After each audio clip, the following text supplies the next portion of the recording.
மக்கள் முடிவு செய்து ஒரு பட்டத்தை கொடுக்கிறார்கள். மக்கள் அந்த பட்டத்தை மக்கள் தான் கூப்பிடணும். இன்னொன்னு தளபதின்னு சொல்லி அவர் அரசியல்ல யாருமே சொல்லல. நீங்க பாருங்க, சினிமால தளபதின்னு சொன்னாங்க. முன்னாடி நாள் நைட் வந்து தங்கிட்டு தலைவனை பார்த்தவொடனே கிளம்பிட்டாங்க. அப்ப எதுக்குதான் நீங்க மாநாடுக்கு வந்தீங்க அப்படின்ற மாதிரி இருந்துச்சு. இன்னொரு 5 மாநாடு இந்த மாதிரி நடத்தினாருங்களா? 6வது மாநாடு கூட்டம் சேராது.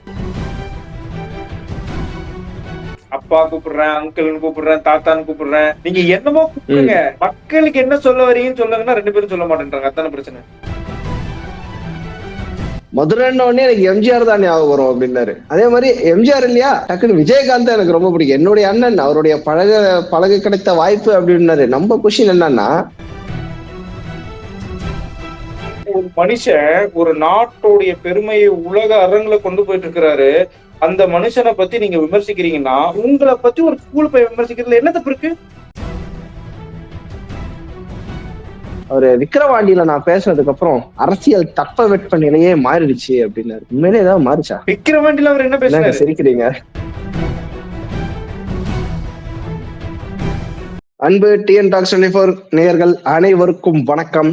பரபரப்பாக இயங்கிக் கொண்டிருக்கும் இன்றைய தமிழக அரசியல் களத்தில் நம்முடன் இன்றைய விவாதம்னு சொல்றதை விட ஒரு சாதாரண டிஸ்கஷன், முக்கியமான டிஸ்கஷன், தமிழக அரசியல் பத்தின டிஸ்கஷன்ல இன்னொரு மாற்று அரசியல் சக்தியாக, மாற்று அரசியல் கட்சியாக தன்னை முன்னிறுத்தும் தேசிய பொது உடைமை கட்சியின் நிறுவன தலைவர் சசிகரன் அவர்கள் நம்முடன் இணைந்திருக்கிறார். வணக்கம் sir, welcome to the show.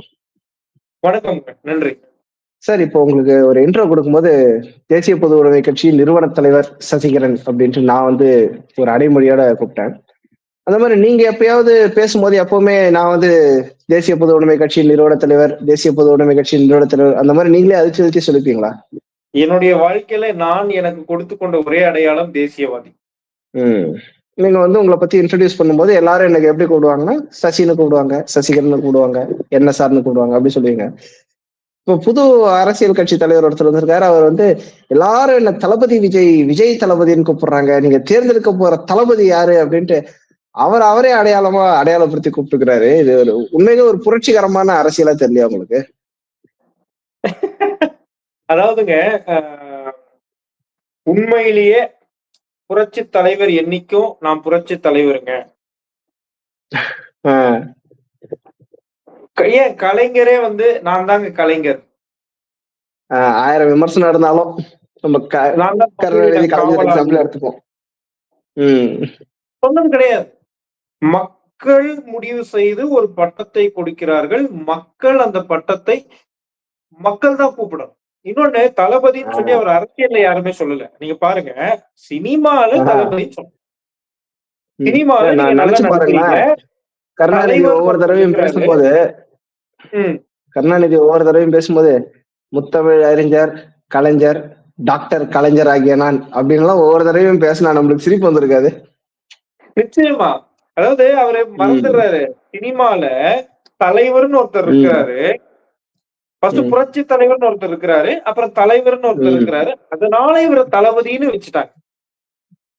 அதுவும் தலைவர்கிட்ட இருந்து திருடின டைட்டில் தான். அது ஒரு தனி டாபிக்காவே நம்ம பேசலாம், அது விடுங்க.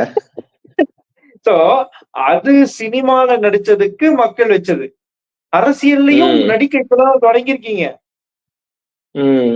நம்மளுக்கு என்ன கவலைன்னா, இவ்வளவு அழகா நடிப்பு வர சமயத்துல சினிமா விட்டு போறேன்னு சொல்றாரு அப்படின்னு தான் எனக்கு கஷ்டமா இருக்குது. அதாவது நீங்க பாத்திருப்பீங்க, நான் வந்து நிறைய பேர் சொன்னாங்க பாத்தீங்களா, கரியரின் உச்சத்துல இருந்தாரு அப்படின்லாம். லியோ இப்ப பாருங்க 160 கோடி தான் படத்தோட வசூலாம்.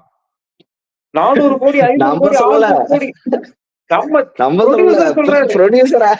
ப்ரொடியூசர் ஐடி ரிட்டர்ன்ல போட்டு முடிச்சிட்டாரு மொத்தத்தையும். 160 கோடி தாங்க. 6வது 600 கோடின்னு சொல்லி எல்லா படத்துலயும் இப்படி உருட்டுறதுதான். அதே அரசியல் கொண்டு வராரு.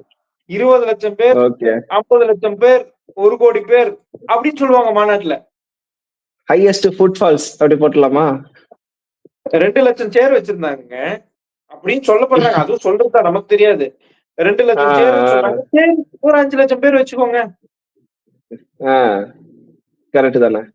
இல்ல 5 லட்சம் முன்ன பின்ன மக்கள் தொகையை பார்த்திருக்காங்களா இல்லன்னு தெரியல. இப்பவும் சொல்றேன், நான் அந்த கூட்டத்தை பார்த்த முறையில சொல்றேன். யூடியூப்ல தான் இருக்குது, எல்லா கிட்டயும் அக்சசபிள் இருக்குது. விஜயகாந்தோடைய மாநாடு கூட தேவையில்ல. அதுக்கப்புறம் அவர் போட்ட உளுந்தூர்பேட்டை மாநாடு கூட போய் பாருங்க. 2011 இத்தனைக்கும் அவர் டவுன்ஃபால் அந்த ஜெயிச்சதுக்கு அப்புறம் எல்லாம் போட்ட அந்த டவுன்ஃபால் லெவல்ல போட்ட மாநாடு கூட்டத்தை கூட பாருங்க. இதை விட அதிகமா இருக்கும். அதாவது இவங்க பிரம்மாண்டம்ன்றாங்க. எனக்கு தெரிஞ்ச அரசியல்ல பிரம்மாண்டம் அப்படின்னா 2016 தேர்தல் சமயத்துல அம்மாவுடைய தேர்தல் பரப்புரை இவங்க பார்த்தது இல்லைன்னு நினைக்கிறேன். கிருஷ்ணகிரியில எல்லாம் போட்டாங்களே நம்ம ஊர்ல 2014-16 பரப்புரை எல்லாம் பார்த்தது இல்லைன்னு நினைக்கிறேன். அப்ப வந்து பாதி பேர் வந்து இந்த அவங்களே ஸ்கூல் முடிச்சுட்டு ஃப்ரீ டைம்ல வந்து இங்க இதுல பார்ட் டைம்ல வந்து இது பண்ணிட்டு இருக்காங்க. நீங்க 2016 இவங்க எல்லாம் அரசியல் வந்து ஜெயலலிதா அவர்கள் அரசியல் இருந்த டைம் பார்த்துருந்தாங்கன்னு வச்சுக்கோங்களேன். அப்பவே தளபதி வந்து கையை கட்டின இந்த கூலி படத்துல சொல்ற மாதிரிதான், இன்னுமா என்ன யாருன்னு தெரியல அப்படின்னு பிளாக் அண்ட் ஒயிட்ல அப்படியே போட்டு தலைவா படத்தை போய் ஒரு கை கட்டி நின்றுந்தாங்களே, அதெல்லாம் வச்சு எடிட் போட்டுருக்காங்க. ஜெயலலிதா அவர்களை பற்றியெல்லாம் தெரிஞ்சு அவங்க ரெண்டு பேருக்கு தான் போஸ்ட் அடிக்கல. ஒண்ணு கலைஞர், அடுத்த மாநாட்டுல அது வச்சிருவோம். அடுத்த மாநாட்டுல அதையும் வச்சிட வேண்டியதான். அடுத்து இந்த லட்சிய திமுக கட்சியினோட தலைவர் டிஆர் அவர் போட்டோ எல்லாம் கூட வச்சிடலாம்னு நினைக்கிறேன், கொஞ்சம் இடம் இருந்துச்சுன்னா. அவர் பேசுற மாதிரிதான் இவர் பேசினாரு. அந்த புலியோட ஆடியோ லான்ச்ல பாத்துருப்பீங்க, அட்டாக் பண்ற புலி அப்படின்னு. ரூட்டா நோட்டா அப்படின்னு, கரெக்டா இருந்தா பரோட்டா அப்படின்ற அப்படிதான் இவரும் பேசினாரு. பட் நடுவுல அந்த ஒரு இங்கிலீஷ்ல கலந்து ஒரு இது பண்றது, பஞ்ச் டைலாக் பேசுறது, ஒரு அந்த ரசிகர்கள் மனநிலைமையில வந்து கொஞ்சம் பல்ஸ் புடிச்சிட்டாரோ. அது எழுதி கொடுத்தவங்க நீங்க பாத்தீங்கன்னு வச்சுக்கோங்களேன், A4 ஷீட் இருந்ததா இல்லையா? கரெக்ட், அது பார்த்துதான் பிடிச்சாரு.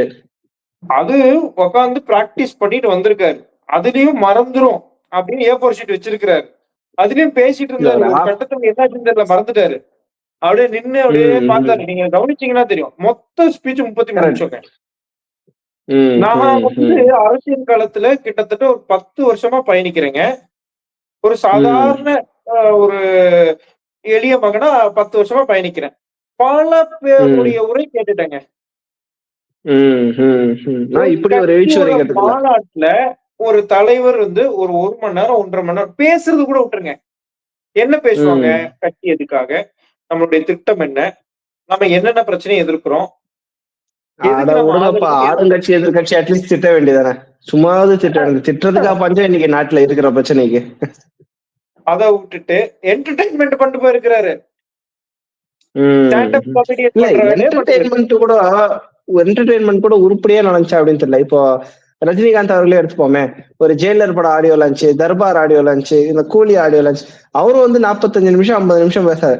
ஆனா ஜாலியா கேட்கற மாதிரி உண்மையிலே என்டர்டைனிங்கா அந்த அப்ஸ் அண்ட் டவுன்ஸோட ஒவ்வொருத்தரையும் கிண்டல் பண்ணி அதுவும் ஜாலியா இருக்கு. இது அரசியல் பேச்சா நம்ம எடுத்துக்கலாமா, இல்ல என்டர்டைனிங் பேச்சா எடுத்துக்கலாமா, இல்ல நம்மளுக்கு 1/2 மணி நேரம் பொழுது போகாம பார்த்தோமா அப்படின்றதுலயே பல விதமான குழப்பம் இருந்துச்சு. பட் ஒரு வார்த்தை சூப்பரா சொன்னாரு, அதை பத்தி நீங்க கண்டிப்பா கருத்து சொல்லி ஆகணும். சிங்கம் வேட்டைக்கு மட்டும்தான் வெளில வரும், சும்மா சும்மா வராது. ஆனா வந்து கத்துச்சுன்னா கர்திச்சுன்னா 8 கிலோமீட்டர் சரௌண்டிங் அது அதிரும் அப்படின்னாரு. சோ தன்னுடைய அரசியல் பாதையை தெளிவா இதுல நான் சிங்கம் மாதிரி அப்படின்னு எஸ்டாப்ளிஷ் பண்றாங்க. அது ஒண்ணும் இல்லைங்க. அது வந்து பாத்தீங்க அப்படின்னா அண்ணன் சீமானவர்கள் சும்மா இல்லாம அணில்னு சொல்லி வெறுப்பேத்தி விட்டாங்க. அதுக்கு நான் அணில் கிடையாது, இன்னொரு மிருகம், நான் இன்னொரு மிருகம், மனுஷன் இல்ல அப்படின்றதுக்காக அவர் சொல்லிக்கிட்டாரு. அவ்வளவுதான். மத்தபடி சிங்கம் கரடி இதெல்லாம் ஒண்ணும் கிடையாது. இல்ல அதாவது சிங்கம் வந்து வேட்டைக்கு மட்டும்தான் வெளில வரும், சும்மா சும்மா எல்லா விஷயத்துக்கும் வராது. அந்த மாதிரி சும்மா சும்மா இந்த பிரச்சனைக்கு நீ பேசுனியா, அந்த பிரச்சனைக்கு பேசுனியா, இதுக்கு குரல் கொடுத்தியா, இதுக்கு அறிக்கை விட்டானெல்லாம் எனக்கு கேட்காதீங்க, எலெக்ஷனுக்கு கரெக்டா வருவேன் அப்படின்ற மாதிரி தன்னுடைய அரசியல் பாதையை தீர்மானிக்கிறேன். ஸ்ட்ரைட்டா மாநாட்டுக்கு வருவேன். 6 மணிக்கு நான் வந்து ஸ்நாக்ஸ் சாப்பிடுற டைம், டப்புன்னு மாநாட முடிச்சு கிளம்பி போயிட்டே இருப்பேன். இந்த வடிவேல் ஒரு படத்துல 6 மணிக்கு மேல ஆட்டோ ஓடாது அப்படின்ட்டு கட் பண்ற மாதிரி. அது ஏன் எல்லாம் நானும் பாத்துருக்கேன். பல உண்மையிலே சொல்றேங்க, 71 வயசுங்க எடப்பாடி பழனிசாமி அவர் வந்து நம்ம சந்திச்சிருப்போம். லாஸ்ட் நீங்க பாத்திருப்பீங்க. நான் சந்திச்சது ராத்திரி 1 மணி, காலையில 8 மணிக்கு ஒரு ஊருக்கு தொடங்குறாரு பயணத்தை.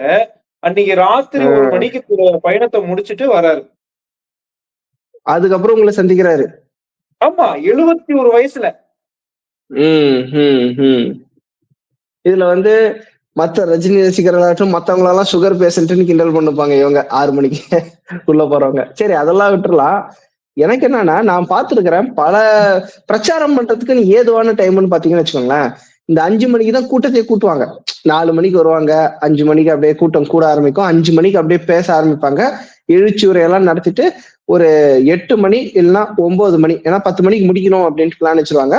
9 மணிக்கு அந்த முக்கிய தலைவர் வந்து பேச ஆரம்பிப்பாரு. 1 மணி நேரம் பேசிட்டு எல்லாரும் கலைஞ்சு போவாங்க. இதுதான் நம்ம பார்த்திருப்போம். ஏன்னா கூட்டம் அப்பதான் கூட்டுறதே 5 மணிக்கு தான் நைட்டு கூட்டுவாங்க நைட்டு எல்லாரும். கிளம்புனாங்கன்னா எல்லாரும் காலையில போய் அவங்கவங்க ஊர்ல சேர்ந்துருவாங்க அப்படின்னு. முக்கியமான விஷயம் காலையில வெயில்ல வந்து உட்கார தேவையில்ல அப்படின்ட்டு ஒண்ணு. ஏன்னா 5 மணிக்கு நீங்க வான்னா கூட்டம் ஜே ஜேன்னு வரும். நைட்டு கொஞ்சம் கூலான கிளைமேட். கொஞ்சம் ஆராம்சா எல்லாரும் உட்காந்து பேச்ச கவனிச்சுட்டு போலான்ட்டு. இவங்க என்னன்னா கூட்டம் கூட வேண்டிய 5 மணிக்கு வந்து மொத்த மாநாட்டையும் முடிச்சுட்டு போயிட்டாங்க. நான் எதனால வந்து இப்படி பார்த்தேங்க. வித்தியாசமான ஒரு அப்ரோச்ன்னு பாக்குறீங்க? ம். கொஞ்சம் பிஸியா இருந்தேன் அன்னைக்கு. சரி 4 மணிக்கு ம். மாநாடு தொடங்கும்னாங்க. சரி ஒரு 6 மணிக்கு பேச ஆரம்பிப்பார் போல. ஒரு 8 மணி வரைக்கும் பேசுவாரு. அப்படின்னு ஆ ஓப்பன் பண்ணா முடிச்சுட்டாரு அப்படின்னு. என்னது முடிச்சுட்டாரா? 5:30 மணிக்கே முடிச்சுட்டாரா? முடிச்சு 1 மணி மாநாடே நேரம் ஆச்சு. முடிஞ்சு நீங்க நீங்க பார்க்கவும் முடிச்சு 1 மணி நேரம் ஆச்சு. மாநாடே முடிஞ்சிருச்சு அப்படின்ட்டாங்க. இப்படிப்பட்ட மாநாட நான் பார்த்ததுலடா வரலாறுல அப்படின்னு நினைச்சுட்டேன். இதுல ஹையஸ்ட் அவரு ஃபுட்ஃபால், என்ன 1 நினைக்கிறாருன்னா, கம்பம் ஃபால். கால் மார்க்ஸோட போட்டோ போட்டா நம்ம கம்யூனிஸ்ட். அது என் சித்தாந்தம். அவ்வளவுதான் முடிஞ்சுச்சு. நெறைய பேர் நீங்க பார்த்திருப்பீங்க. இங்க வந்து ஜேக்வாராவோட போட்டோ போட்டு சுத்திட்டு இருப்பாங்க. சேகுவாரா. கேட்டா, ஆ, நானும் ஆ. புரட்சியாளன் அப்படின்னு. அந்த மாரி எல்லார் பேனரும் வைப்போம். இதெல்லாம் நம்ம கொள்கை. அந்த கொள்கை என்னன்னு கேட்டா அவங்க பேரு. காமராஜர். இல்ல அதுல நம்ம கொள்கை. இன்னொரு பியூட்டி என்னன்னா, எல்லாரும் வந்து வெயில் இருக்கக்கூடாது அப்படின்றதுக்காக ஈவினிங் கூட்டம் கூட்டி பார்த்திருக்கோம். தலைவர் என்ன பண்ணாருன்னா, காலங்காத்தாலேயே ரசிகர்கள் திரண்டு வந்துட்டாங்க. நான் வெயிலையும் பொருட்படுத்தாமல் நான் என் தலைவரை பார்க்க போறேன்ட்டு. தலைவர் வந்து எல்லாருக்கும் கை காமிச்ச உடனே கிளம்பி போயிட்டானுங்க. ரைட்ரா என் தலைவனை பார்த்து முடிச்சிட்டேன்டா அப்படின்ட்டு. முன்னாடி நாள் நைட் வந்து தங்கிட்டு தலைவனை பார்த்த உடனே கிளம்பிட்டாங்க. அப்ப எதுக்குதான்டா நீங்க மாநாடுக்கு வந்தீங்க அப்படின்ற மாதிரி இருந்துச்சு. இன்னொரு இன்னொரு 5 மாநாடு இந்த மாரி நடத்துனாருங்களாம். ஆஹ் 6வது மாநாடு கூட்டம் சேராது. இல்ல கூட்டம் சேராதா இல்ல அதுக்குள்ள ஜனங்களே முடிவு பண்ணிடுவாங்களா என்னன்னு வேற தெரியல. நீங்க நீங்க பாருங்க. அவர் பேசினதை யாருமே அங்க கவனிச்சிருக்க மாட்டாங்க. நானும் ஒரு 4, 5 பேர கரெக்ட். கேட்டேங்க. சரி எல்லாரும் ம். கலாய்க்கிறாங்களே! நானும் YouTube எல்லாம் பார்க்கிறேன். எல்லாருமே கலாய்க்கிறாங்களே! அப்படின்னு சொல்லிட்டு, அவர் பேசி முடிச்ச உடனே அவருடைய கட்சியில இருப்பாங்க இல்லையா? உறுப்பினர்கள், ரசிகர்கள், வெறியர்கள். தொண்டர்கள். அ அவங்க வந்து பார்த்தீங்க அப்படின்னா, நண்பா நண்பிலருந்து இப்ப தோழா, தோழிகள் ஆயிட்டாங்க. அந்த தோழர்கள் கிட்ட வந்து ஆமா. கேட்டேன். ம். என்னங்க அவர் என்ன பேசினாருங்க? நான் வந்து பார்க்க முடியலங்க. என்ன பேசினாரு? அவரு மாஸ் பண்ணிட்டாரு. பயங்கரமா பேசினாரு. அப்படி பேசினாரு. அப்படி சரிங்க. என்ன பேசினாரு? மாஸ் பண்ணிட்டாரு. தலைவனுக்கு தெறிக்க விட்டுட்டாரு. வச்சு செஞ்சுட்டாரு. தலைவர் கேட்ட சொன்னேன். அவரது பார்த்தேன் நானு. நம்மளுடைய ம். திட்டம் என்ன தெரியுமா? வயசானவங்களுக்கு, இளைஞர்களுக்கு, பெண்களுக்கு நல்லது செய்யுது. விவசாயிகளுக்கு, தொழிலாளர்களுக்கு நல்லது செய்யுது. அந்த எந்த நல்லது கட்சியும் சொல்ல என்னங்க? தயங்குற ஒரு விஷயத்த சொல்லிட்டாரு. அஹ் இது யாருமே எல்லா சொல்லாத அரிய கட்சி வகை கருத்தால இருக்குது. எல்லா கட்சியும் வேற எதுக்குங்க ஆரம்பிக்கிறாங்க? நாட்ட வித்துட்டு போறதுக்கா? நாளை பின்ன சும்மா என்கிட்ட நீங்க ஒரு கொஸ்டின் கேட்டீங்க. நீங்க உங்ககிட்ட அதிகாரம் கிடைச்சா என்ன பண்ணுவீங்க? நானும் சொல்லுவேன். ஊழலற்ற, லஞ்சம், லாவண்யம் இல்லாத ஒரு ஆட்சி கொடுக்கணும். நல்லது நடக்கணும். எல்லாருக்கும் சாப்பாடு கிடைக்கணும். ரோடு போடணும். மரம் நடணும். நான் கூட தாங்க சொல்லுவேன். மரம் நடுறதுக்கு என்ன ப்ரொசீஜர்ன்றதையாவது ஒரு தலைவன் தெரிஞ்சு வச்சிருக்கணும்ல. அதாவது நல்லது எதுன்னு தெரியாதுல்ல. ம். கரெக்ட் தான். அது பட் எழுதி தர சரியா எழுதி தரலங்க. அவரு தப்பு இல்ல பாவம். இல்ல பட் இப்போ ஸ்டாலினுக்கு ஸ்டாலின் அவர்களுக்கு எதிராக கரெக்டா பொசிஷன் பண்ணிக்கிறாரா விஜய்? ஏன்னா முன்னாடி ஸ்டாலின் வந்து நீங்க சொன்னீங்க யாருமே பட்டப்பெயரை வச்சு அவங்களே கூப்பிட்டுக்க மாட்டாங்கன்னு சொன்னீங்க. தமிழகத்துல அந்த பட்டப்பெயரை வைத்து தன்னைத்தானே அழைத்துக் கொள்ளும் முறையை வந்து எனக்கு நினைவு தெரிஞ்சு ஸ்டாலின் அவர்கள் தான் முதல்ல பண்ணாரு. எல்லாரும் என்ன அப்பான்னு கூப்பிடுறாங்க, அப்பான்னு கூப்பிடுறாங்கன்னு அப்படின்னு அவர் தான் அதை வந்து ஸ்டார்ட் பண்ணாரு. இப்ப ஸ்டாலினை வந்து அப்பால இருந்து அங்கிளா ப்ரொமோட் பண்ணிட்டாரு விஜய் அவர்கள். சோ இது ஒரு புதிய பாதையை வந்து அரசியல்ல மாத்த போதா? அதாவதுங்க, அப்பா கூப்பிடுறேன், அங்கிள்ன்னு கூப்பிடுறேன், தாத்தான்னு கூப்பிடுறேன். நீங்க என்னமோ கூப்பிடுங்க. ம். மக்களுக்கு என்ன சொல்ல வரீங்கன்னு சொல்லுங்கன்னா 2 பேரும் சொல்ல மாட்டேன்றாங்க. அதானே பிரச்சனை. மக்களுக்கு தான் ஒரு வேட்பாளரே சொல்லிட்டாருங்க.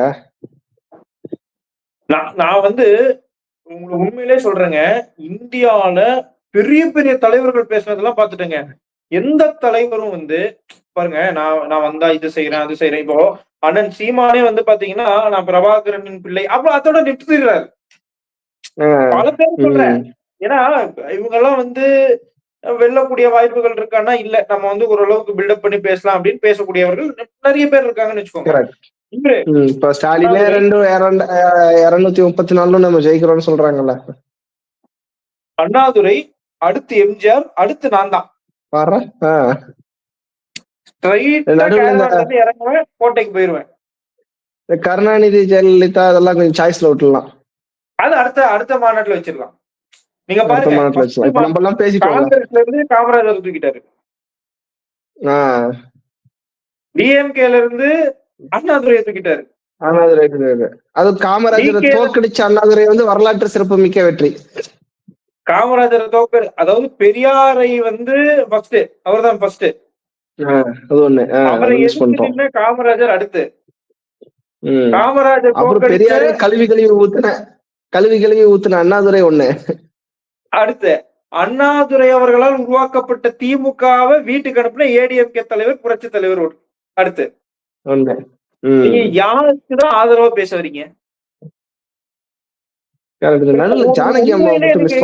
உண்மையிலேயே எனக்கு மனசு வலிச்சதுங்க. நான் வந்து ஒரு நேத்து வந்து பாத்தீங்க அப்படின்னா ஒருத்தர்கிட்ட பேசும்போது பேசினேன். ஒரு அரசியல் அடிப்படை தெரிஞ்சவங்க மதுரைக்கு போறோம். நீங்க வந்து 1000 பேசுனீங்க. மதுரைக்காக உழைச்ச யாரை பத்தியாவது பேசுனீங்களா? பசும்பொன் முத்துராமலிங்க தேவரை பத்தி பேசுனீங்களா? முதல் சுதந்திர போராட்டர் அழகு முத்துக்கோன் பத்தி பேசுனீங்களா? வீரபாண்டிய கட்டபொம்மன் பத்தி பேசுனீங்களா? அதெல்லாம் பார்த்துட்டு நான் ஒருத்தர்கிட்ட விளையாட்டா சொன்னேன். வேர்வை சிந்தி, ரத்தம் சிந்தி, வாழ்க்கையை தியாகம் பண்ணி, உயிரை கொடுத்து, சுதந்திரத்தை பெற்று கொடுத்தா அவங்க மேல இருந்து பார்த்தா என்ன நினைப்பாங்க? இதுக்காகவாடா பெற்று கொடுத்தேன், இதுக்காகவா செக்கிழுத்து செத்தேன். அந்த மதுரை மக்களை பத்தி என்ன நினைச்சிருப்பாங்கன்னு யோசிச்சு பாருங்க. இல்ல பட் பொதுவாகவே மதுரை அப்படின்ன உடனே நீங்க இவ்வளவு பேர் சொல்லியிருக்கலாம். ஆனா தலைவர் எங்க ட்விஸ்ட் வச்சாருன்னா, மதுரைன்ன உடனே எனக்கு எம்ஜிஆர் தான் ஞாபகம் வரும் அப்படின்னாரு.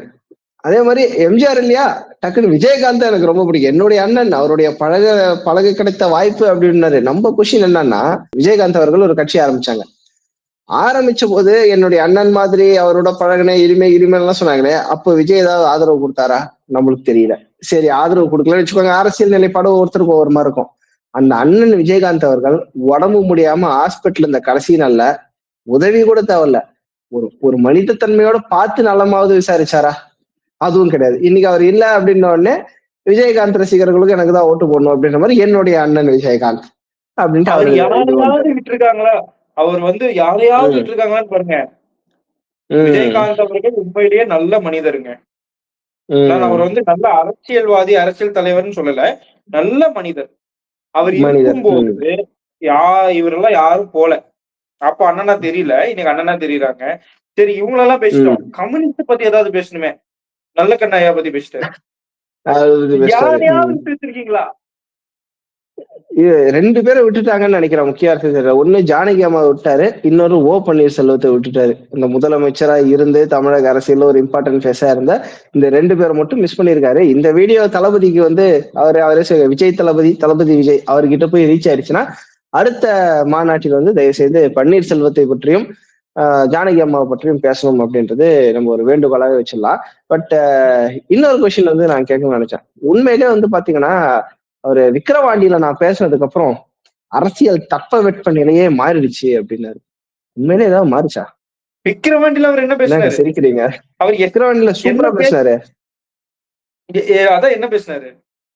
ஆளுங்கட்சியை வந்து அலற விடுற அளவுக்கு பேசினாரு. மோடியே மிரண்டு போற அளவுக்கு பேசினாரு. அந்த மாதிரிதான். நீங்க என்னங்க பண்ணுவீங்க? நல்லது பண்ணுவீங்க. யாருக்கு எல்லாருக்கும் நல்லது பண்ணுவேன்னு சொல்லிட்டா வந்து ஈஸியா போயிடும்ல. பெண்களுக்கு, இளைஞர்களுக்கு, குழந்தைகளுக்கு, எவ்வளவு உழைப்பு போட்டிருக்காரு. அப்புறமா வந்து உடல்நலம் சரியில்லாதவங்களுக்கு, வயசானவங்களுக்கு. அதாவது இப்ப நீங்க பேசுனது வந்து அப்புறமா அப்படி இப்படின்னு எல்லாம் சொன்னீங்களே, இது நீங்க யோசிச்சு பேசல, அவர் இப்படிதான் பேசினாரு. அது வந்து நெக்ஸ்ட் நான் என்ன சொல்றது, அவர் யோசிக்கிறாரு. யாரையாவது விட்டுருக்குமோ, எல்லாருக்கும் நல்லது பண்ண போறேன் அப்படின்னு சொல்லிட்டு போயிடலாமே. அப்படி சொன்னா டக்குன்னு முடிஞ்சிடும்ல. இந்த கவுண்டமணி வந்து ஒரு படத்துல, எப்பா ராசா யாராவது இங்கு இடுக்கு சந்து பொந்துல யாராவது இருந்தா வாங்க, அவர் காதலையும் நான் விழுந்துடுறேன் அப்படின்ற மாதிரி கவுண்டமணி கேட்பாரு. அந்த மாதிரி இளைஞர்கள், பெண்கள், வயதானவர்கள், உழவர்கள், உழைப்பாளர்கள் எல்லாரையும் சொல்லிட்டேன், செஞ்சு இருந்தா பண்ணிருங்க அப்படின்ட்டு செஞ்சு விட்டாரு. அண்ட் இன்னொன்னு நான் நோட் பண்ண ஒரு விஷயம் சார், இந்த ஒரு ஸ்டேஜிங் த ஸ்பீச்னு சொல்லுவாங்க.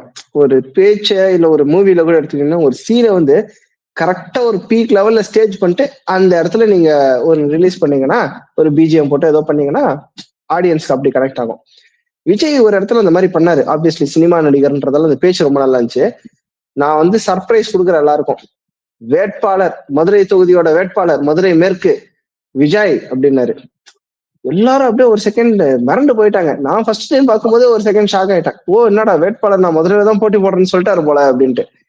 அந்த ஒரு செகண்ட் யாரா இருந்தாலுமே ஒரு 10 செகண்ட் எல்லாரையும் ஆசுவாசப்படுத்திட்டு தான் பேச ஆரம்பிப்பாரு. இவர் உடனே இருங்க இருங்க இருங்க மதுரை தெற்கு விஜய், மதுரை வடக்கு விஜய், எல்லா இடத்துலயும் விஜய் அப்படின்னு சொன்னாரு. உண்மையிலேயே ஒரு ஏன்னா சந்தோஷமா இருந்த ஆடியன்ஸ் தான். ஏன்னா அந்த இடத்துல உண்மையிலே அவரு நான் இங்க மட்டும்தான் போட்டி போடுறேன்னு உறுதியா சொல்லியிருந்தாருன்னா அது கொஞ்சம் இம்பார்ட்டன்ஸா இருந்திருக்கும்னு நினைக்கிறீங்களா? இல்ல அது சொல்ல மாட்டாரு. ஏன்னா அவர் எங்க அதாவதுங்க நீங்க தெளிவா புரிஞ்சுக்கோங்க. 234 தொகுதியில ஒரு 5 தொகுதியா கூட 5 தொகுதி கூட ஜெயிக்கலன்னா, பேச்சாடா பேசின அப்படின்னு எல்லாரும் ரவுண்டு கட்டி அடிப்பாங்க. கரெக்ட். 5 தொகுதி விட்டுருங்க. அட்லீஸ்ட் அவராவது ஜெயிக்கணும். அப்படின்னா, அவர் எந்த தொகுதியில நிக்க போறேன்னு சொல்லுங்க. சொல்ல மாட்டார். கரெக்ட். சோ அதனால ஒரு அரசியல் ஏன் சொல்ல மாட்டாரு?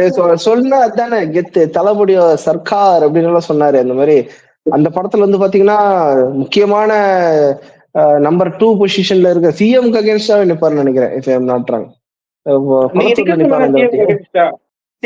நிக்க சொல்லுங்க. நிக்க மாட்டாருன்னு நினைக்கிறீங்களா? அந்த அரசியல் பிராண்ட உடைக்கிறதுல தான் நான் ஸ்பெஷலிஸ்ட் அப்படின்னாருல அவரு. அதுதான் அரசியல்ன்றது வசனம் பேசுற அளவுக்கு ஈஸி இல்லைங்க. ஓகே, அப்போ சிஎம் கோயம்புத்தூர்ல சரி குளத்தூர்ல போய் நின்னாருன்னா ஒரு மாசான சம்பவம் இருக்குதுன்னு நினைக்கிறீங்க நீங்க? எந்த இடத்துல வேணா நிக்கட்டும். ஸ்ட்ராங்கான கேண்டிடேட் ஆப்போசிட்டா நிக்க சொல்லுங்க. இல்ல பட் அது திமுக அதிமுக கையில தானே இருக்குது. இப்போ வந்து ஒரு பெரிய லீடர்ஸ் இல்லாத ஒரு பரிச்சயம் இல்லாத தொகுதியில வந்து விஜய் போய் நிக்கிறாருன்னு வச்சுக்கோங்க. அந்த இடத்துல விஜய் தானே சென்டர் ஆஃப் அட்ராக்ஷன். அவரு போயிட்டு இப்ப ஐ பெரியசாமி மாதிரி ஆத்தூர் தொகுதியில அவர் அந்த அந்த இடத்த வந்து ஒரு கோட்டையா மாத்தி வச்சிருக்காரு. ஆத்தூர்லயோ போய் இல்ல குளத்தூர்ல போயோ இல்ல கொங்கு மண்டலத்துல போய் எடப்பாடி தொகுதியிலயோ தொண்டாமுத்தூர்லயோ அந்த மாதிரி போட்டி போடாம ஒரு சிம்பிளா ஒரு தொகுதி, அதே மாதிரி அவருடைய சில பல கால்குலேஷன்ஸ் பொறுத்த மாதிரி கன்னியாகுமரியில விளவங்கோடுல அந்த மாதிரி எங்கேயாவது போட்டி போட்டாருன்னா அது ஒரு லாபமா தானே முடியும். ஆப்போசிட்ல அதிமுக திமுக நிக்காம காங்கிரஸ் மத்த உதிரி கட்சிகள் யாராவது நிக்கிற இடத்துல போயிட்டு ரொம்ப ஸ்ட்ராட்டஜிக்கா பொசிஷன் பண்ணி நின்னாருன்னா அவருக்கு வாய்ப்பு இருக்கு தானே. மக்களுக்கு தெரிஞ்சிரும்ல நீங்க யாரை எதிர்க்கிறீங்க, யாரை எதிர்த்து அரசியலுக்கு வந்தீங்க. திமுகவுல யாரை எதிர்க்கிறீங்க? இல்ல பட் திமுகவும் அதிமுகவும் பயந்து போய் தளபதிக்கு அகேன்ஸ்டா ஸ்ட்ராங்கான கேண்டிடேட் போடல அப்படின்னு தானே பிரச்சாரம் பண்ணுவாங்க. அதாவதுங்க திமுக அதிமுகவை ஸ்ட்ராங்கான கேண்டிடேட் போடணுமா வேணாமான்னு அவங்க முடிவு பண்ணிப்பாங்க.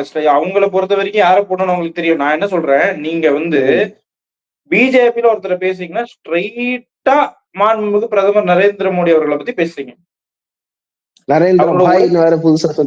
அவரோட உழைப்பை என்னைக்காவது பாத்திருக்கீங்களா நீங்க? எனக்கு அந்த இடம் பார்க்கும்போதுங்க உண்மையிலேயே சொல்றேங்க, நான் பிஜேபி கிடையாதுங்க. உண்மையிலேயே சொல்றேன், ஒரு மனுஷன் ஒரு நாட்டோடைய பெருமையை உலக அரங்குல கொண்டு போயிட்டு இருக்கிறாரு. அந்த மனுஷனை பத்தி நீங்க விமர்சிக்கிறீங்கன்னா உங்களை பத்தி ஒரு ஸ்கூல் போய் விமர்சிக்கிறதுல என்ன தப்பு இருக்கு? அதானே. ஏதாவது நீங்க சொன்ன மாதிரி எடப்பாடி பழனிசாமி அவர்கள் கூட 1 மணிக்கு தான் ஆக்டிவா இருந்து பாக்குறீங்க. அவரு மோடி எல்லாம் தூங்குறாரா இல்லையா, இல்ல அவருக்கு ஒரு நாளைக்கு 24 மணி நேரமா 48 மணி நேரமான்னு தெரியாத அளவுக்கு அவர் வேலை செஞ்சுன்னு இருக்காரு. அவரோட டெடிகேஷன் நான் இது வரைக்கும் சொல்றேங்க, நம்ம எதிர்ப்பு சித்தாந்தம் கொண்டவர் தான் கலைஞர். ஆனா விமர்சிக்கும் போது நம்ம ஒரு ஒரு மாதிரி ஆகும்ல, அவ்வளவு உழைச்சிருக்கிறாரு, அவ்வளவு இது பண்ணிருக்கிறாரு, நம்ம 1000 தான் இருந்தாலும் அப்படின்னு ஒரு வார்த்தை சொல்லுவோம் நம்ம. ஆமா, அப்படின்னும் போது நீங்க வந்து யார விமர்சிக்கிறீங்க யோசிச்சு பாருங்க. அப்போ மக்கள் 10 பேர் உங்க பின்னாடி இருக்கிறாங்கன்னா நீங்க என்ன நினைச்சுக்கிறீங்க, நான் வந்து நாட்டிலே பெரிய ஆளு, 6 மணி ஆச்சுங்க பசின்னு ஓடி வைப்பீங்க நீங்க. அவர்தான் சொல்லியிருக்காரு, உலகத்துல இருக்கிற அனைத்து தமிழர்களும் நம்மளோட இது வெகுஜன படையில இருக்கிறாங்க அப்படின்ட்டு. நீங்க எதுவும் இல்ல, நாட்டு லெவல்ல தான் பேசுறீங்க. அவர் உலக லெவலுக்கு போயிட்டாரு. அவரு அகில உலக சூப்பர் ஸ்டார் மாதிரி. அதுலயும் சூப்பர் ஸ்டார் பட்டம் தான் அவருக்கு தேவையா? நீங்க நீங்க பாருங்க, நீங்க ம். உண்மையிலே பாருங்க, சூப்பர் ஸ்டார் அவர் பார்த்துதாங்க அவர் படத்துக்கு வந்தாரு. அண்ணாமலை வசனம் பேசிதானே அவரே தான் படத்துக்கு சொன்னாரு. வரேன்னு சொன்னாரு. திருப்பி நம்மலாம் சொல்லல. அது அவரே நம்மளும் சொன்னதுதான். சொல்லல. இன்னும் ஆஹ் இவர் ரஜினி அவர் கூட சொல்லல. இவரே தான் சொன்னாரு. சொல்லிட்டு ஆஹ் வந்து நான் தான் அடுத்த சூப்பர் ஸ்டார். அப்படின்ட்டாரு. இப்ப கரெக்ட். இப்ப என்ன சொல்றாரு? புரட்சி தலைவரை பார்த்து தான் நான் வரேன். கரெக்ட். நெக்ஸ்ட் அது அது நெக்ஸ்ட் அது இன்னொன்னு சொல்லுவாரு. நெக்ஸ்ட் இப்ப புட்டின் தான். விஜயகாந்த்ன்றாரு. விஜயகாந்த் தூக்கி போட்டு நெக்ஸ்ட் அதுக்கு எம்ஜிஆருக்கு போயிட வேண்டியதான். அதாவது நெக்ஸ்ட் புட்டின் தான். புட்டின் டேரக்டா புட்டின் ட்ரம்ப் தான். அதாவது ட்ரம்ப்புக்கு ஒரு நோபல் பரிசு தேவைன்ற மாதிரி அண்ணனுக்கு ஒரு ஆஸ்கார் அவார்டு தேவை. மீண்டும் மீண்டும் நான் அந்த கருத்தை பதிவு செய்ய வருகிறேன். நல்லா நடிப்பு வர நேரத்துல நடிப்பு விட்டு போறேன்னு சொல்றிய தலைவா, எனக்கு கொஞ்சம் கஷ்டமா தான் இருக்குது. பட் என்னுடைய முக்கியமான ஒரு கேள்வி, இது கடைசி கொஸ்டினா கூட வச்சுக்கலாம். டைரக்டா கோரிக்கை வைக்கிறாருங்க. அதாவது அது ஒரு கொள்கை பிரகடனமா கூட பார்க்கலாம். டைரக்ட் கோரிக்கை, நரேந்திரபாய் தாமோதர் தாஸ் மோடி அவர்களே, தயவு செஞ்சு எங்களுக்கு கச்சத்தீவை கொடுத்துருங்க, நீட் எக்ஸாம் தூக்கிட்டு எங்களை விட்டுருங்க, நான் பாட்டி கிளம்புறேன் அப்படின்ற மாதிரி ஏதோ ஒண்ணு சொல்றாங்க. இது அவரு வீட்டு ஒரு வெகுஜன பார்வைக்கான கோரிக்கை தானே. அவங்க வீட்டுக்கிட்ட வந்து ஒரு கடை இருக்குங்க. Super fancy store. அந்த ஃபேன்சி ஸ்டோர்ல போய் 5 ரூபாய்க்கு ஒரு சாக்லேட் கிடைக்கும்ல, அந்த மாதிரி கச்சத்தீவு மீட் வருது. அந்த மாதிரி போய் அப்படி மீட் வந்து மோடி தான் அதை லாக் பண்ணி அப்படியே டெல்லியில வச்சிட்டு இருக்காரு போல. தயவு செஞ்சு எங்களுக்கு கொடுத்துருங்கன்னு அவர் கொடுத்துருவாரு. அது நம்ம எனக்கு ஆச்சரியம் இல்லை. ஏன் சொல்லுங்க? சிஏஏ வந்தப்போ சிஏஏ வந்து தமிழ்நாட்டுக்குள்ள விட மாட்டாங்க அப்படின்ட்டு, நீங்க எல்லாம் இஸ்லாமிய மக்களுக்கு இது பண்றதுக்கு மட்டும்தான் நீங்க ஆட்சி இருக்கிறீங்களா அப்படின்னு ஒரு கேள்வி கேட்டிருக்காரு. சிஏஏவால எந்த இஸ்லாமியருக்கு அஃபெக்ட் ஆச்சு? அவருக்கு எதையாவது ஸ்பெசிபிக்கா பேசுவாரா? நல்லது பண்ண வரேன், எது நல்லது தெரியாது. இவங்களுக்கு நீங்க தப்பு பண்ணிட்டீங்க, என்ன எதிர்ப்பா பண்ண தெரியாது. ஊழல் பிரச்சனை, என்ன ஊழல் சொல்லுங்க? எதுல ஊழல், எவ்வளவு ஊழல் தெரியாது. சரி, தமிழ்நாட்டுல இந்த பிரச்சனை அந்த பிரச்சனை, எதுதான் பிரச்சனை உங்களுக்கு? உங்களோட சொல்யூஷன் என்ன? அதுல தெரியாது. அது தெரியாது. பிரச்சனை இருக்கு, அவ்வளவுதான் தெரியும். அவ்வளவுதான் எழுதுனாங்க ட்விட்டர்ல. அது +2 படிக்கிற பையனுக்கும் தெரியும்.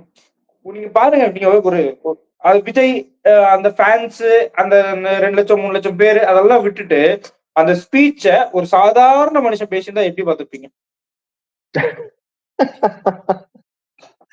ஒரு பயங்கரமான ஒரு ட்ரோல் மெட்டீரியலா தான் போயிருக்கும். யாரோ ஒருத்தன் பொழுது போகலன்ட்டு மேடை ஏறி கத்திட்டு இருக்கிற மாதிரி இருந்துச்சா இல்லையா? இல்ல, இன்னொன்னு சொன்னாரு, ஆதவர்ஜுனாவும் இதை வந்து என்ட்ரஸ் பண்ணாருன்னு நினைக்கிறேன். மத்திய அரசு வந்து ஒரு கருப்பு சட்டத்தை கொண்டு வருது. 30 நாளைக்கு மேல வந்து நீங்க ஜெயில இருந்தீங்கன்னா, அதுவும் பாத்தீங்கன்னா சும்மா போற வர கேஸ் கிடையாது, மர்டர் மாதிரி ஒரு 5 இயர்ஸ், மோர் தென் 5 இயர்ஸ் ஜெயில இருக்கிற மாதிரி ஒரு பிரச்சனையில நீங்க கைதாயிருந்தீங்கன்னா 30 டேஸ்க்கு அப்புறம் உங்களுக்கு பதவி பறிக்கப்படும். மோடி அவர்களும் சூப்பரா சொன்னாரு, ஒரு கவர்மெண்ட் ஆபீஸ்ல வந்து இந்த மாதிரி பிரச்சனைன்னு கைது பண்ணீங்கன்னா வித்தின் 50 ஹவர்ஸ் அவரோட வேலையை போயிடுது. மக்கள் பிரதிநிதிகளுக்கு அந்த அக்கௌண்டபிலிட்டி வேணாமான்னு மோடி கேட்கிறாரு. தெளிக்கும், மோஸ்ட் ஆஃப் த ஸ்டேட்ஸ்ல பாஜக தான் ஆட்சி, மத்தியில பாஜக தான் ஆட்சி. ஆனாலும் இப்படி ஒரு சட்டத்தை கொண்டு வர தைரியம், மினிஸ்டர்ஸ் வந்து உள்ள தூக்கி போடுவோம், பதவி கிடையாதுன்ற தைரியம் பாஜக இருக்கு. அது ஒரு கருப்பு சட்டம்னு சொல்லிட்டாரு. சரி, அது ஒரு பக்கம் இருப்போம். இந்த பக்கம் டாஸ்மாக்ல 1000 கோடிக்கு மேல ஊழல் நடந்திருக்குன்னு சொல்றாங்க, இவங்க என்ன பண்ண போறாங்கன்ட்டு. யார் இந்த ஊழலை கண்டுபிடிச்சா? அதுவும் மத்திய அரசு தான் கண்டுபிடிச்சு. சோ மத்திய அரசு ஒரு விஷயம் கண்டுபிடிச்சாலும் குத்தம், மாநில அரசு அது பண்ணாலும் குத்தம். 2 பேரையும் ஏணி மரத்துல ஒரு குத்து, தென்னை மர சின்னத்துல ஒரு குத்து அப்படின்ற மாதிரி குத்திட்டு போயின்னு இருக்காரு. அவர் தெளிவான நோக்கம் எதுல, ஏதாவது ஒரு விஷயத்திலாவது நீங்க தெளிவான ஒரு பார்வை பாத்தீங்களா? அதாவதுங்க, அவருக்கு அரசியல்னா என்னன்னு தெரியலங்க, ஒண்ணு. 2வது ஊழலை பத்தி பேசினாரு. ஒரு சகோதரர் டிவிகேல இருந்தாருன்னு நினைக்கிறேன். அவரு வெளியில வந்துட்டு அவர் சொன்னது நான் பார்த்தேன், யூடியூப்ல பார்த்தேன். 20 வருஷத்துக்கு முன்னாடி விஜய் நற்பணி இயக்கத்துல வந்து கல்யாணம் பண்ண 2000மோ 2 பவுன் 2 கிராம் தங்கமோ ஏதோ குடுக்குறாங்கன்ட்டு ஏற்கனவே கல்யாணம் ஆனவங்க அவங்களுடைய மனைவியை கூட்டிட்டு வந்து கல்யாணம் பண்ணி இந்த மாதிரி ஊழல் எல்லாம் 20 வருஷத்துக்கு முன்னாடியே விஜய் மக்கள் இயக்கமாக இருக்கும் போது நடந்துச்சு. நான் சொல்லல, நாம் தமிழர் சொல்லல, பாஜக சொல்லல, சொல்றாங்க. அப்போ நீங்க அதிகாரத்துக்கு வரல, ஒண்ணுமே இல்ல, உங்க கட்சியில நடந்த ஊழலே உங்களுக்கு தெரியாது. உங்க படம், சொந்த படம், லியோ லியோ 160 கோடின்னு ப்ரொடியூசர் சொல்றாரு. அன்னைக்கு 600 கோடி 700 கோடின்னு போஸ்டர் அடிச்சு ஊழல் பண்ணீங்களே, இத பத்தி ஒரு கண்டனம் அதை என்னுடைய வச்சு அடுத்த படத்துக்கு ரசிகர்களை சேலரியும் அதிகம் வாங்கிட்டு கேரியர் என்னுடைய உச்சம்னு வேற ரசிகர்களையும் சொல்லிக்கிறீங்க. மக்களையும் வந்து ஏமாத்தி கெரியர் உச்சம், அந்த உச்சம், இந்த உச்சம், பாலிவுட், இந்தியா ஸ்டார் இதெல்லாம் சொல்லி ஏமாத்தி நம்ம பண்ணது தப்பு. நம்மளுடைய படத்துல ஒருத்தர் பண்ணிருக்காங்க ஒரு கண்டனம். Correct. ஏதாவது நான் வந்து இப்ப பாத்தீங்கன்னா ராகுல் காந்தி அவர்களுக்கு பேசும்போது நான் சொல்லியிருப்பேன். இந்த ஓட்டு பத்தி பேசுறதுக்கு எலெக்ஷன் கமிஷனை பத்தி பேசுறதுக்கு உங்களுக்கு வந்து இது கிடையாதுங்க அப்படின்னு. இவரு எதை பயிற்சியே பத்தி கிடையாது. பேசுறதுக்கும் அது இருங்க, மக்களை போய் சந்திக்கிறேன்னு சொல்லியிருக்காரு தளபதி விஜய் அவர்கள், விஜய் தளபதி அவர்கள். சோ மக்களை சந்திக்கும் போது நீங்க வைக்கிற ஒவ்வொரு கேள்விக்கும் பதில் வரும் பாருங்க.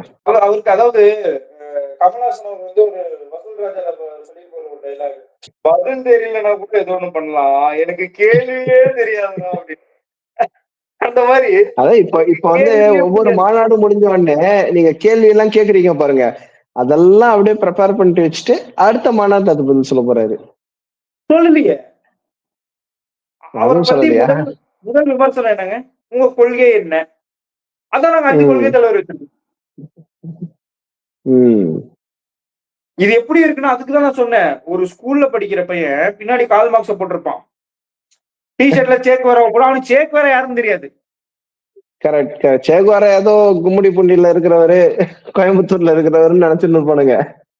நிறைய பேருக்கு உண்மையிலேயே நிறைய பேருக்கு சேக்வாராயும் அந்த இவரு பாப் மார்லி அவருக்கும் வித்தியாசம் தெரியாம இருந்தேன்.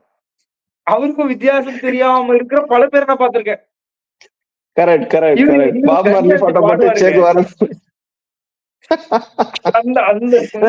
சேகுவாராவும் அப்படி ஒரு சுருட்டு வச்சுன்னு ஒரு மாசம் ஒரு போஸ் கொடுத்திருப்பாரு. அதையும் பாப் மார்லியும் மிக்ஸ் பண்ணி விட்டானுங்க. ஃபிடல் காஸ்ட்ரோ, அது சுருட்டு வச்சிருக்க ஃபிடல் காஸ்ட்ரோ வச்சிருக்கோம். ஒரு வரலாறையும் படிக்கிறது ஒண்ணுமே தெரியாதுங்க. இதுல இருந்து நீங்க தெரிஞ்சுக்க வேண்டியது ஒண்ணுமே தெரியாது. நம்ம 4 வசனம் பேசி 4 லட்சம் பேர் பின்னாடி கொண்டு வந்தா மக்களை ஏமாத்திரலாம்னு ஒரு தப்பான கணக்கு போடுறாங்க. மக்களுடைய எவ்வளவு பெரிய புத்திசாலிகள்னு தேர்தல்ல சொல்லுவோம்.